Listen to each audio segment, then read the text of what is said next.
This is a tutorial for the Max for Live Note Echo device. It's basically like a delay that you would have for an audio effect, but it's for Midi. So what does that mean? Well, if you want to add some type of delay to a Midi effect, you can do that with this. Basically, what it does is it repeats the notes in a certain way and in a delayed way, and that's very similar to working with audio, but again with this you can actually delay and add echoes to your MIDI notes, so it gives you a very similar effect. So let's try it, see how it works. I think it's a very simple and straightforward and very handy tool to use and add to your arsenal. And this is available from Ableton 9.5 and onwards, so if you have Ableton 9.5 or above, you should have this, and you'll find it in your packs section, which is here. So if you click on packs, then go to Max for Live Essentials, go down to Max MIDI Effects, and then if you go for control devices, and just below that actually it's a Note Echo, or what you can do is you can do a search for it up here and just type in Note Echo. So if I come out of this and just make sure I'm in Max for Live and I type in Note Echo, it should also show up, and there it is there. I have two, I think I've installed it twice. So anyway, when you click on it, it should open up like what we have down here below. So let's try this out and run through exactly what it is, how it works, and how you can use it within your workflow. So first of all, yeah, let's have a look at it. Let's listen to the sound before we turn this on. So I'm just going to press C here on my keyboard. I'm going to play the note of C. Okay, C major triad. I'm going to pop this on now and press the note of C first of all. That's it on. Turn it off again. So there's quite a big difference there. Now, I do have reverb at the end of this as well. That's just to soften the tone of the instrument that I'm using at the minute. So let's go to 3 here. I'll explain what these are in 1 second. Let's have a listen.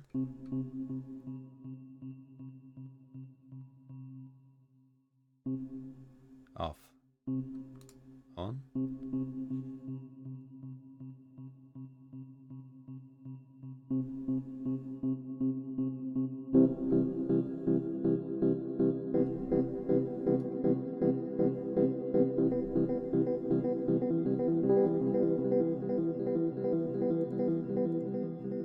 Okay, so I'm just going to pop this back to the default.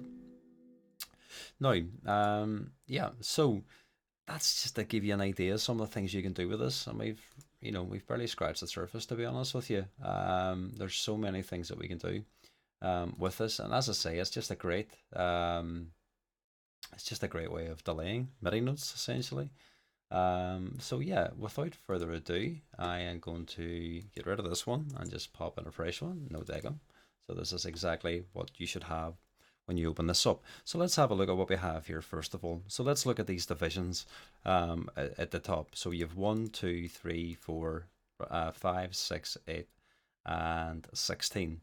So these are divisions of a bar, and they go based on them being synced to your global tempo. So if I stick this to a 16th and now press C again,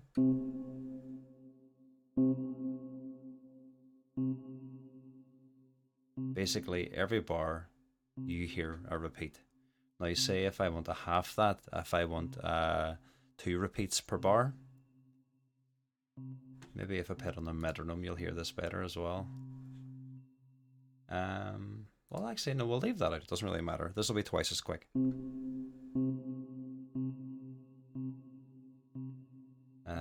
4 times as quick as the original. 3 times. Or a third, 3/16ths, I should say. And it goes on. So that's 2/16ths, 1/16ths.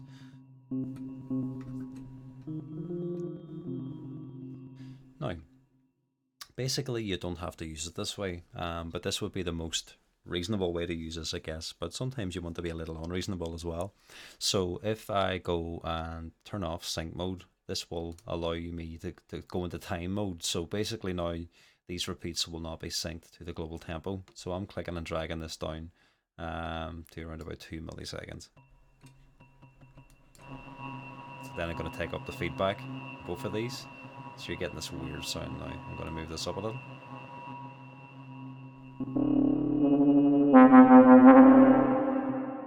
Whoa. It's very loud very quickly there. What I might do is just pop a limiter on here, just to make sure that no one gets deaf at the end of this tutorial, and we all leave with our ears intact. That would be nice.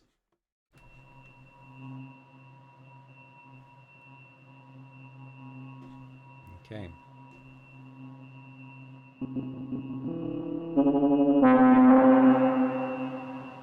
Still quite loud.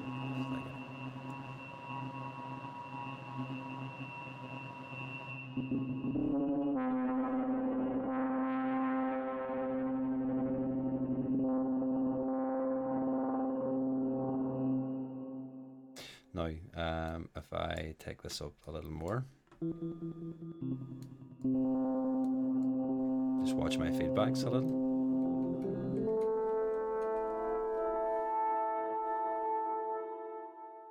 Maybe if I play 2 different octaves of C.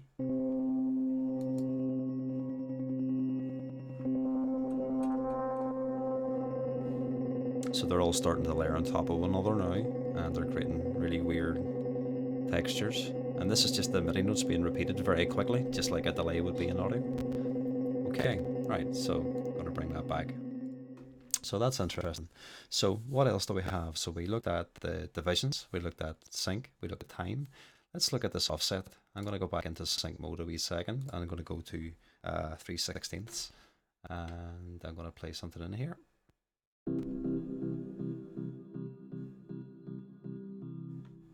Very nice. Okay, so if I add an offput in here, basically what it's doing is it's adding, like, I guess it's adding, what's the word I'm looking for? Like a groove to the sound. So it's just slightly putting it off grid a little bit, so it's not exactly in sync with everything else. So I guess a good way to show you this would be to go to just some type of beat or something like that, so you can hear it. Let's try. It can be anything at all, to be honest. Some type of drum pattern would be nice. Let's see what we have here.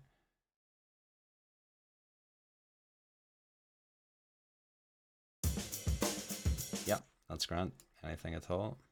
Just take the levels down a wee bit. And now you play this in.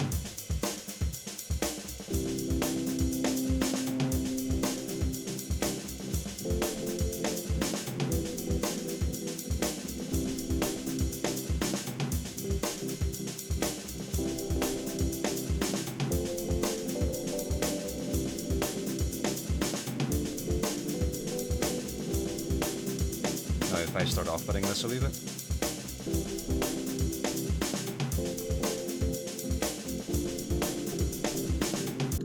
So it's just adding the smallest wee bit of groove there to the sound. It's quite hard to hear there, but hopefully that'll give you an idea what it's for. So it's just add a bit of swing into your sound to slightly put things off-grid, so it sounds more humanistic, I guess.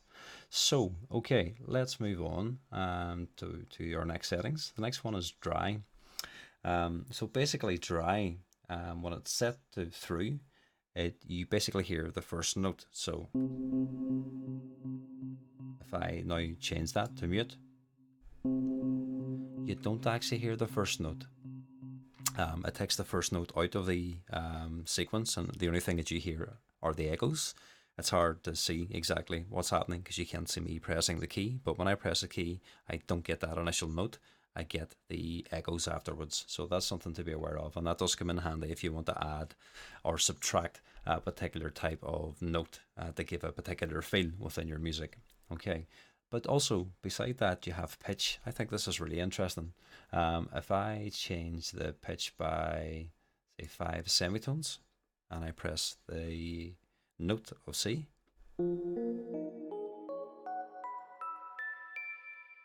that will pitch up continually. I think it goes as far as 12 semitones. Now I don't, well, we'll actually test that out. I can increase it by 12 semitones here, but I don't know. Yeah, it's not going to stop at 12 semitones when you hear the pitch. It'll keep going. Okay, so with that in mind, let's try that again now, but let's try a note.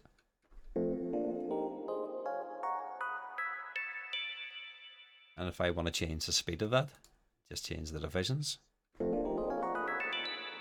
Okay, so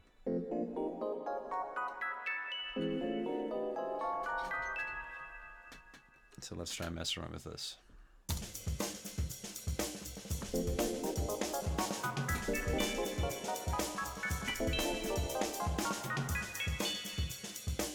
Yeah, it's very hard to do because the way that I'm recording this, there's lots of delays, so it's very hard to get things in time. But yeah, so that can come in handy for certain things as well. So let's maybe take that up by 3. And then I'm going to increase the feedback and feedback delay. I'll explain what they are in 1 second.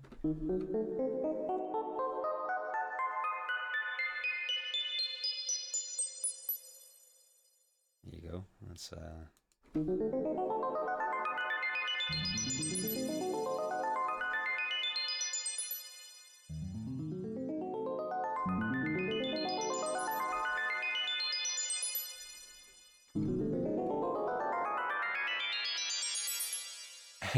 sounds very, very unusual, but basically what's happening there is this is continually pitching up as high as it can based on 3 semitones per note.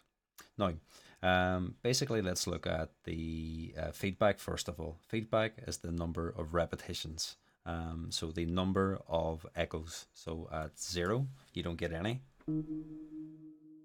At 100, it continues forever. So that's basically what it's telling you. But you need to have this pitch down at 0 or else it won't continue forever.